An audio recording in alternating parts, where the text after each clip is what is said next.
What's up, YouTube family and Browns fans everywhere? This is Cleveland football, and I'm your host, Terrence Hudson. All right. Coming off a Browns victory yesterday, 31-21 over the Texans.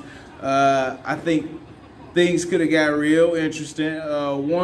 This game was a game between familiar foes. We had Tyrod Taylor on the Texans. Former Brown was starting quarterback. We know he ended up getting injured that one Thursday night against the New York Jets, and Baker Mayfield came in, and the rest is history. We also know they have Christian Kirksey, who was a team leader for the Browns, linebacker. Kirksey, I like Kirksey.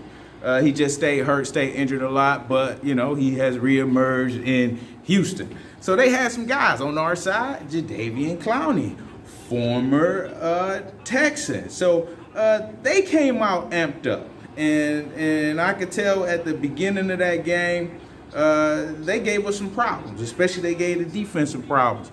The slant, we couldn't stop it. I think eventually we would have adjusted. We would have made some adjustments, but you know, when Tyrod was in there, he went, 10 for 11, 125 in a TD.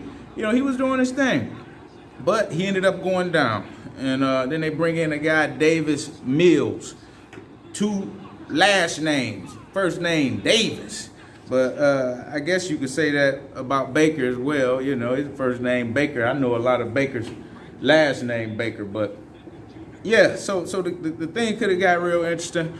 But we did what we were supposed to do. We made the adjustments. We shut them down. We shut the run game down. They didn't even have 100 yards rushing. So, you know, defense eventually rose up. I think we came out a little bit flat, just a little bit flat, but eventually they came alive and they woke up and made some plays.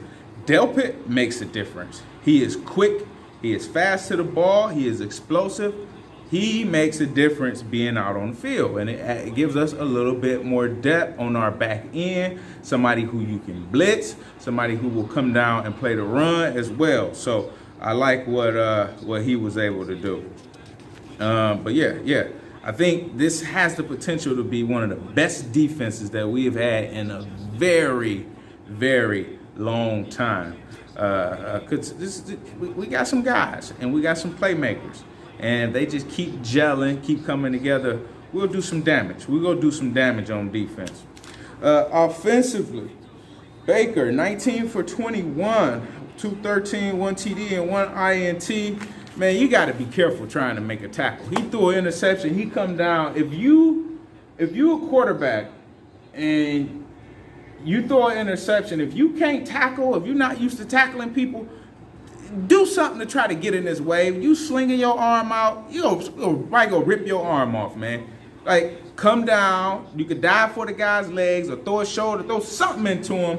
But if you're not really a tackler, you see what Brady do. He'll run down, he'll try to get in the guy's way to slow him down and hope somebody else catch him. But if you're not a tackler, don't throw yourself in harm's way. And I understand you want to get the guy down, you throw a pick, you mad, you want to catch him. But you have to protect yourself. You slinging out there, throwing your arm out, gotta rip your arm off, man. But otherwise, you know, he played a solid game.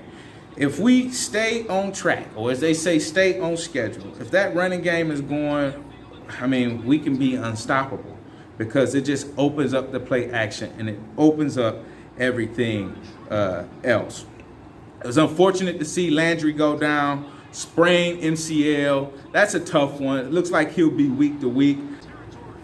Yeah, I've actually had a similar injury, my red shirt junior year of college, where I partially torn my MCL, and it just kills your lateral movement, you know, going side to side. It just kills that. But I think with proper rest and treatment, he should be back and at full strength. But I wouldn't rush it. I think one of the benefits that we have is that we spread the wealth. We throw the ball around to multiple receivers, multiple tight ends. We throw to 3 different tight ends. We throw to the running back. We throw to the fullback. We saw Felton Jr. get in with a catch and an awesome run. So we throw the ball around. So I think we'll be able to hold it down till Landry can get back. We know Landry is a leader. in the locker room and on the field. So I'm sure he'll be coaching guys up and spurring them on. Running the football, I think that's still our identity. We saw Hub average, we saw Chubb average 8 yards and carry 95 yards. We see Hunt coming in as like a battering ram. We just got a 1-2 punch. And then Felton Jr. coming in. So, let's stick to the script. And I think we do that. Things will look great for us on offense. I mean, we got potential to be unstoppable. Got the potential to be unstoppable. So we know that there are no easy wins when we talk about the NFL. No matter what a team's record, where they at, how bad they looked the week before, that don't matter. You got to come every week ready to play because you're going to get their best. You're going to get their best. So we just got to keep that in mind. And that's the difference when you're growing up as a young and up-and-coming team to a team that's at the level to where you're bringing it each week. You're so locked in, as they say these days. You're so locked in and focused week in and week out. And that's what we got to be. We got to be locked in. It was a great weekend, though, for NFL. Watch Tom Brady, 133 years old, man. This guy out there throwing 5 touchdowns. Couldn't be stopped. Watch the Cowboys. They're entertaining to watch. And then anytime that team from Western Pennsylvania lose and the Browns win, that's a good NFL weekend. So I enjoyed that as well. But the weeks are going fast and they're rolling along. We're already 2 games down and just a couple weeks closer to California. You're going to hear me talk about California a lot this year because that's the expectation. Expectation is always high. It's always the Super Bowl. If that's not your expectation, then I don't know, something's wrong with you. But that's where we're at. So I look forward to coming back next week after the Bears game. So if you like, hit the like button. Be sure to share, be sure to comment, and be sure to subscribe.